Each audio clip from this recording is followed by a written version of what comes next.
Jérémie, chapitre 2. La parole de l'Éternel me fut adressée en ces mots. Va et crie aux oreilles de Jérusalem, ainsi parle l'Éternel. Je me souviens de ton amour lorsque tu étais jeune, de ton affection lorsque tu étais fiancé, quand tu me suivais au désert dans une terre inculte. Israël était consacré à l'Éternel, il était les prémices de son revenu.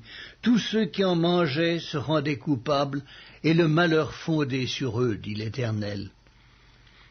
Écoutez la parole de l'Éternel, maison de Jacob, et vous, toute famille de la maison d'Israël. Ainsi parle l'Éternel. Quelle iniquité vos pères ont-ils trouvé en moi pour s'éloigner de moi et pour aller auprès des choses de néant et n'être eux-mêmes que néant? Ils n'ont pas dit, où est l'Éternel qui nous a fait monter du pays d'Égypte, qui nous a conduits dans le désert, dans une terre aride et pleine de fosses, dans une terre où règne la sécheresse et l'ombre de la mort, dans une terre par où personne ne passe et où n'habite aucun homme? Je vous ai fait venir dans un pays semblable à un verger pour que vous en mangiez les fruits et les meilleures productions, mais vous êtes venus et vous avez souillé mon pays, et vous avez fait de mon héritage une abomination. Les sacrificateurs n'ont-ils pas dit, où est l'Éternel? Les dépositaires de la loi ne m'ont pas connu, les pasteurs m'ont été infidèles, les prophètes ont prophétisé par Baal, et ils sont allés après ceux qui ne sont d'aucun secours. C'est pourquoi je veux encore contester avec vous, dit l'Éternel. Je veux contester avec les enfants de vos enfants. Passez aux îles de Kittim et regardez, envoyez à Kédar, observez bien et regardez s'il n'y a rien de semblable. Y a-t-il une nation qui change ses dieux, ou quoi qu'ils ne soient pas des dieux? Et mon peuple a changé sa gloire contre ce qui n'est d'aucun secours. Cieux, soyez étonnés de cela, frémissez d'épouvante et d'horreur, dit l'Éternel, car mon peuple a commis un double péché. Ils m'ont abandonné, moi qui suis une source d'eau vive, pour se creuser des citernes crevassées qui ne retiennent pas l'eau. Israël est-il un esclave acheté ou né dans la maison? Pourquoi donc devient-il une proie? Contre lui, les lionceaux rugissent, poussent leurs cris, et ils ravagent son pays.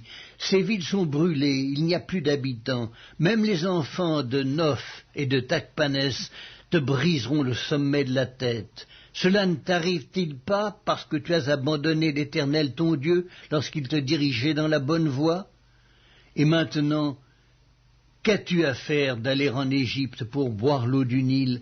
Qu'as-tu à faire d'aller en Assyrie pour boire l'eau du fleuve? Ta méchanceté te châtiera et ton infidélité te punira. Tu sauras et tu verras que c'est une chose mauvaise et amère d'abandonner l'Éternel ton Dieu et de n'avoir de moi aucune crainte, dit le Seigneur, l'Éternel des armées. Tu as dès longtemps brisé ton joug, rompu tes liens, et tu as dit, je ne veux plus être dans la servitude. Mais sur toute colline élevée et sous tout arbre vert, tu t'es courbé comme une prostituée.